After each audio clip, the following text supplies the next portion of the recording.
everyone, welcome back to my channel. My name is Erica and today we are going to be reviewing the IEW theme-based writing units. I've had a lot of requests for a video on these. We've been using these for the past few years. We really like them. Today I'm going to share with you the ones that we've used, so I'm happy to answer any questions you have about ones that we've personally gone through.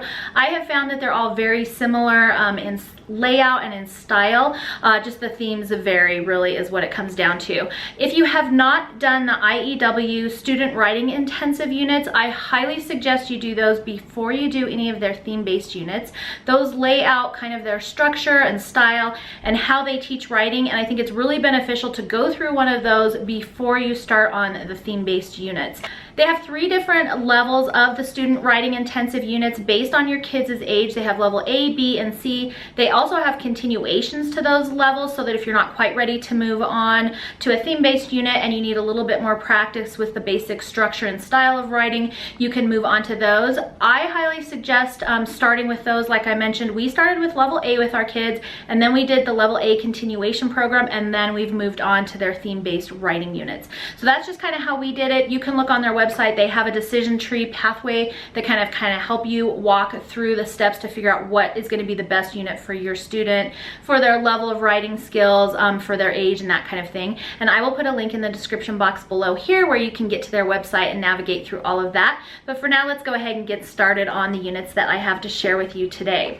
So like I mentioned, we've done several different units, and when you order one of their units, it comes with 2 things. It comes with the teacher's manual here, and then it also comes with the matching student workbook here. And this particular one is medieval history. There are 30 lessons and you go through 1 lesson per week, so 30 weeks of instruction. I looked in the back of this one and there's a bonus vocabulary, so technically 31 weeks worth of instruction in here. They do have the table of contents at the front. They've got information on how to access your downloads. If you don't want to do the printed student workbooks, you can download them and print them off yourself. And then of course there's a table of contents in the front that kind of tells you what you're going to be going through each week, what you're going to be focusing on.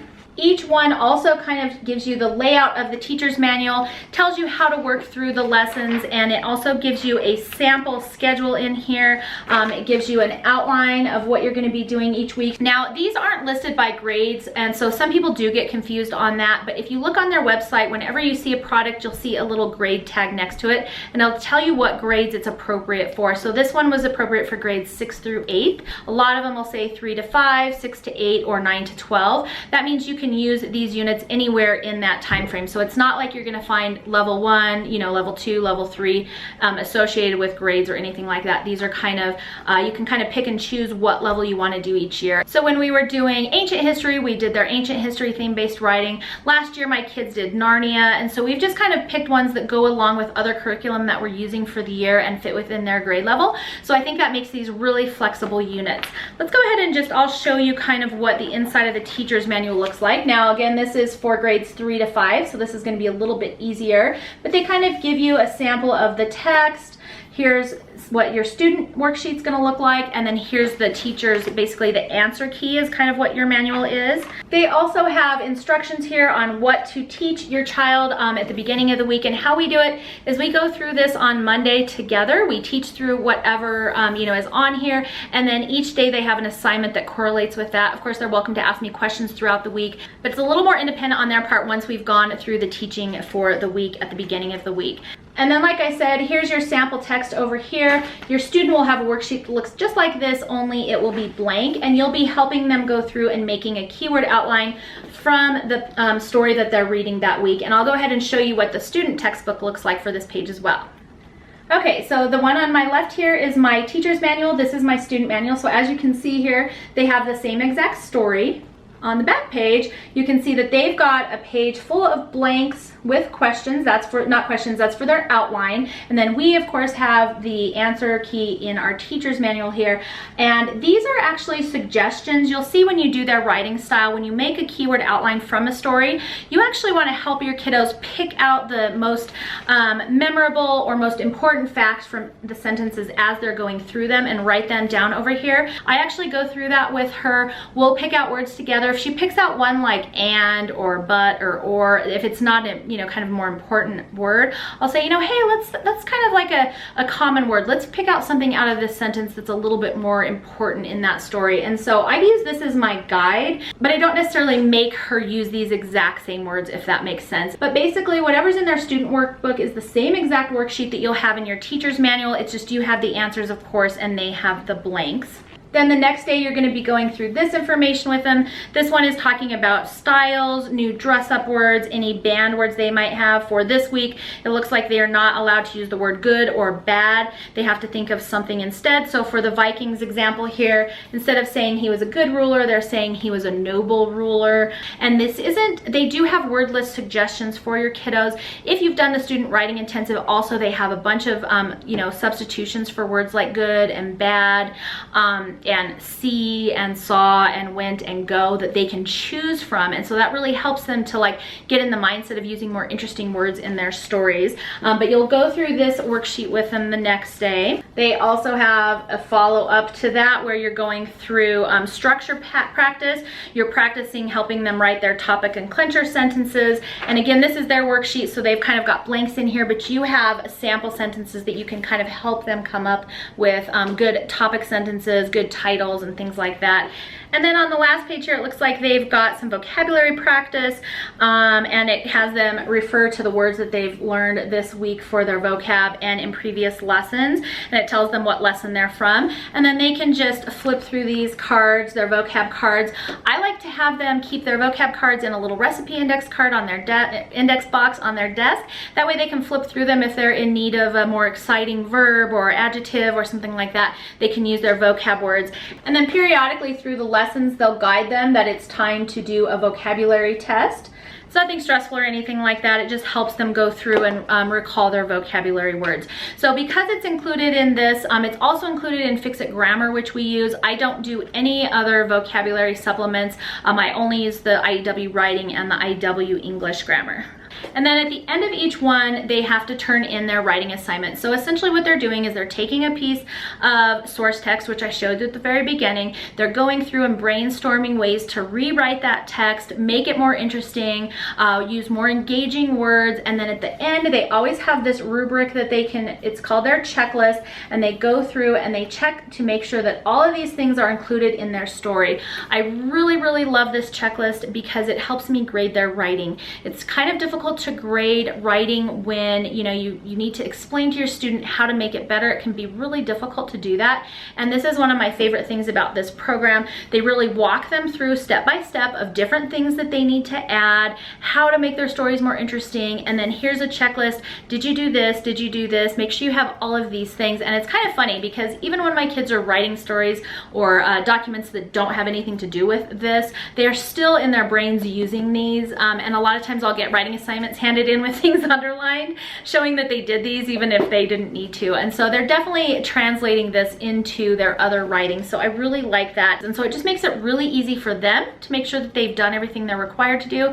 Makes it really easy for me to be able to grade everything. And don't let this list scare you. It might look long, but again, this is a grade 6 to 8 unit here. And hopefully by the time you get to one of these theme-based units, you've actually gone through their structure and style, and they really start out at the younger levels, building the kids up. You know, you're adding a noun, you're adding a verb, and kind of each week they build on it till you get to the point where you're adding all of these things. So by the time your student is done writing their story for the week, they really don't feel like they had to go through that process all alone, and you're just sitting them down with a blank piece of paper and a pencil and saying, here, go write a story. They've really been walked through it at that point, and then they can come up with their final draft. We're also going to be going through this one this year. It's called All Things Fun and Fascinating. And these are fascinating themes from science, history, and literature to capture the interest of young readers. So this looked kind of fun for her. Some of their topics in this one are like Earth and Life Science, Aesop's Fables, Stories from Around the World, Amazing Animals, Cartoon Capers, Men Who Changed the World, Favorite Things. And so anyways, this one should be kind of fun. And just to give you a sample of what this looks like for, this is levels 3 to 5. You just saw 6 to 8. It's very similar in layout. As you can see, she's still got a story, a source text. She's got a little bit more space between those lines to compensate for larger handwriting. Here's some brainstorming for verbs. So instead of using went or come, what are some other things we can do? And you really go through this with your student so that they have some other ideas in their brain that they can use instead of using some of these kind of more boring words. This one looks like it has 23 lessons in it, so you might spread it out just a little bit more than doing one lesson per week. And you can kind of move through these as quickly, as slowly as you prefer based on your student. They give you kind of a sample scope and sequence here that kind of shows you everything that they're going to be going through that year. So just to give you a sample of their checklist, as you can see, this one is a little bit shorter than the last one that I just showed you. So they're really great about being on grade level, in my opinion, and making writing a lot less scary than I think some of the other things that we've tried. So like I mentioned, we did volume 1 and 2 of Narnia. These are, like I said, very similar layout, just the content is definitely more advanced and a little bit harder. They have writing checklists just like the other levels, but as you can see, they are quite more in depth. This is a high school level program, and so you kind of start your way, you know, at the lower levels and work your way up. These levels also include literature units. There are 32 lessons in them, it looks like, and they go through this one goes through the first 3 novels in the Chronicles of Narnia, and then this one goes in, let's see, uses books 4 through 7 in the Chronicle of Narnia. So they're doing literature at the same time. They also include vocabulary as well. I think if you're using these as a high school level, you might want to think about adding in an additional literature unit with them. Kind of depends on what your student is ready for. We also did this one, the Advanced U.S. History-based writing lessons. This one covers 32 advanced lessons using American history themes from explorers to the present day. This one also goes through essays, and they do argumentative, personal, narrative, descriptive, persuasive, research, and literary analysis essays.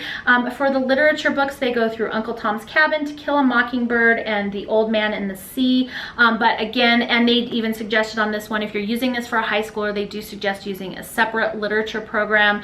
We did Janice Campbell's American Excellence in Literature, American Literature last year, and we loved it. It was great. We also have gone through the ancient history-based writing lessons. And again, this one is similar to all the ones I've showed you. It does go through, let's see, ancient ziggurats, Gilgamesh, pyramids, mummies, Trojan horse, Olympics, ancient Rome, persecutions of Christians, and more. And then last year, my youngest did the Fables, myths, and fairy tales. This one was really fun. This one says it has 27 weeks of lessons, so I just kind of spread it out throughout the course of the year. This one went through, let's see, Aesop's Fables, Greek myths, fairy tales, and it also had exercises for students to create their own fables, myths, and fairy tales. This one was actually pretty fun. It worked out really well for us, and I think it really does help to do those student writing intensive units though first, because this does just kind of jump right in, and while all the instructions are here and everything, I think that student writing intensive really gives them that foundation to get them you know, going really good before you kind of start throwing other things to them. I would say as far as time spent, we probably spend between, I want to say maybe 20 minutes a day, maybe 30, or possibly just a little bit more for the older kids. For my younger daughter, she does 15 maybe to 20 minutes per day on her writing. So that's it for the IEW theme-based writing units. Those are the ones that we've used so far. Quite a few different ones we've tried. They of course have several different other theme-based units on their website. So again, check for below here for a link to get over to their website. They have a bunch of information. They have samples so you can kind of see what they look like before you purchase them. Thanks so much for joining me for this video today. If you liked it, please make sure to thumbs up and subscribe. That way I know to keep making them for you. Thanks for joining me today, and I will see you next time.